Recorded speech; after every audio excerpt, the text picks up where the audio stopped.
Start. The view taken by the High Court, namely, that even if there was an assurance given by the fourth respondent on behalf of the state government, and such assurance was binding on the state government on the principle of promissory estoppel, the appellant had waived its right under it by accepting the concessional rates of sales tax set out in the letter of the fifth respondent dated 20th January, 2020 is not correct. Stop. Para. Waiver is a question of fact and it must be properly pleaded and proved. Stop. No plea of waiver can be allowed to be raised unless it is pleaded and the factual foundation for it is laid in the pleadings. Stop.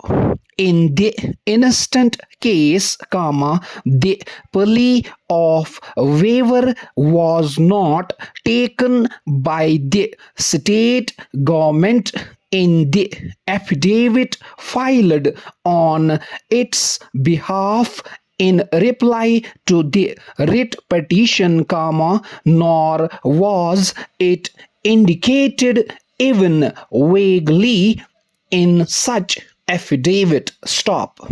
It was raised for the first time at the hearing of the writ petition. Stop. That was clearly impermissible without an amendment of the affidavit in reply or a supplementary affidavit raising such plea. Stop. Para. It was not right for the High Court to have allowed the plea of waiver to be raised against the appellant, and that plea should have been rejected in limine. Stop.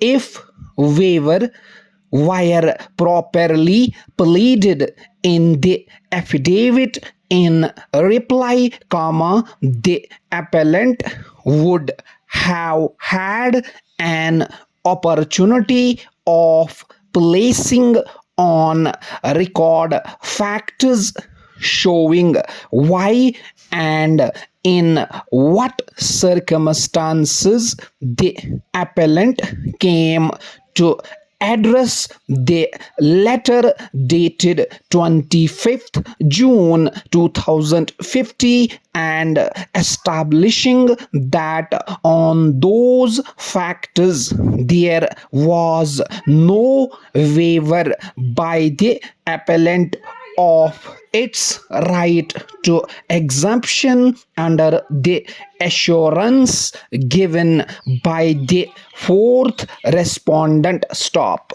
But in the absence of such pleading in the affidavit in reply, this opportunity was denied to the appellant. Stop. Para.